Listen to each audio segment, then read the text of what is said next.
Well, you would, of course, have observed that the ears are not a pair. I've noticed that, yes.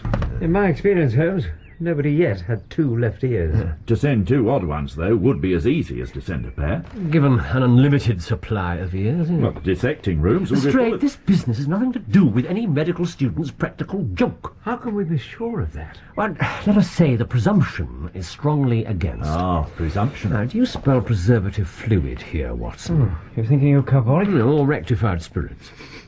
No, I can detect no scent of either. And yet, in spite of the hot weather, there's no decay evident. Well, the coarse salt here would account for the relative preservation of these very singular enclosures. That and the fact that they were dispatched fresh. Preserved like salt pork. It's very perceptive, Watson. Mind you, a freshly arrived corpse in a teaching hospital wouldn't be full of carbolic, would it? Not if our man got to it quickly. But any medical student would naturally use a scalpel for such work and do it neatly, whereas these specimens have been hacked off. Yes, with a none too sharp knife. Yeah. I should say one of these is a woman's and the other a man's. Both, however, pierced for earrings, and the man's ear is sunburnt and discoloured. Yeah. Does that not suggest anything to you, Inspector? I can't say it does, but then, Mr. Holmes, I don't believe it matters much. I have a name for my suspect. Ah, yes, Mr. McElroy. Yes, and a motive for a practical joke against Miss Cushing. We have evidence, Lestrade, that two people have quite certainly been mutilated, and strong suspicion that they may be dead. I think that is fairly clear, yes, but if it's a criminal matter, why should anybody send this most quiet and respectable lady such proofs of his guilt?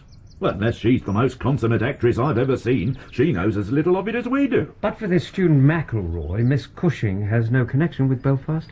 Yes, Belfast, from whence this unpleasant package. Yes, I'd like to examine it a little more light, if I may. I was just thinking. Yes, what, Doctor? I remember I once read in a book of Irish legend there was an ancient warrior tribe in Ulster. The Uli. That was the name, yeah. In battle, they took the ears off their fallen victims for trophies. Did they? And would there be any McElroys descended from this tribe, do you think? Lestrade, you have a veritable idée fixe about Irish medical students. Well, the package was sent from Ireland, wasn't it? But even it militates against your theory. I don't see that. And the address, for instance. Miss S. Cushing, Cross Street, Croydon. Done with a broad pointed pen and a very inferior ink. What of it? The word Croydon has originally been spelt with an I and then corrected. A slip? Perhaps. Then, what have you made of the string which tied the package? It's string. Smell.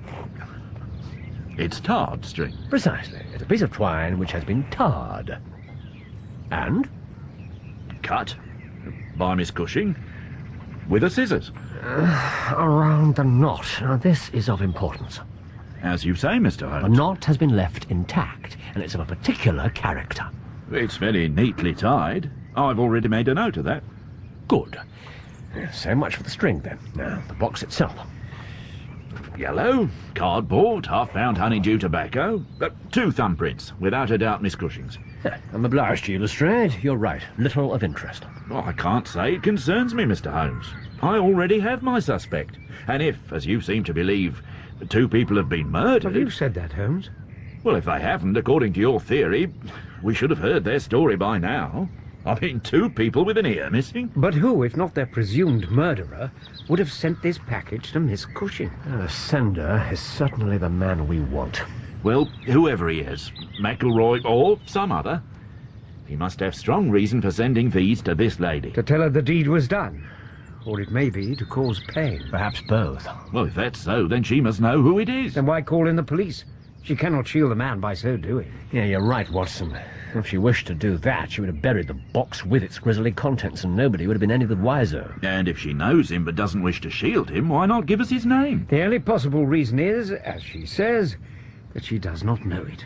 There's an infernal tangle at the heart of this business. And one more thing, Mr. Holmes. Where are the presumed bodies? I have to ask Miss Cushing a few more questions. Well, I don't think I can learn anything further here. I have some little business in a dissecting room to sort out.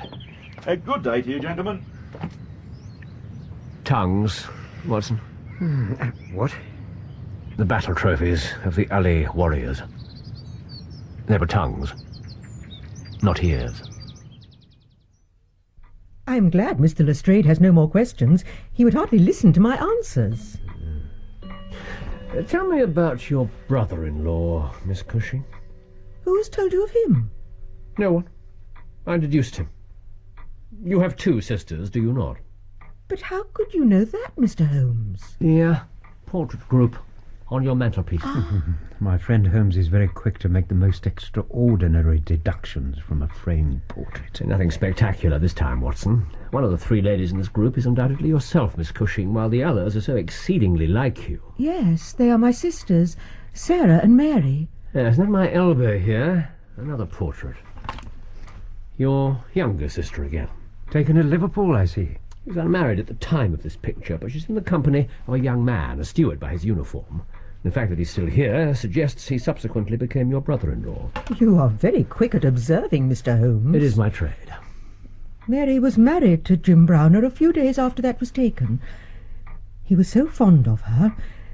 He was then on the South American line, but he couldn't abide to leave his new wife for so long at a time, so he got into the Liverpool and London boats. That's the Conqueror, perhaps, or the Mayday. The Mayday, when last I heard. So do they live still in Liverpool? We don't know how things are going with them now. There was a quarrel. You don't know my sister Sarah's temper, sir.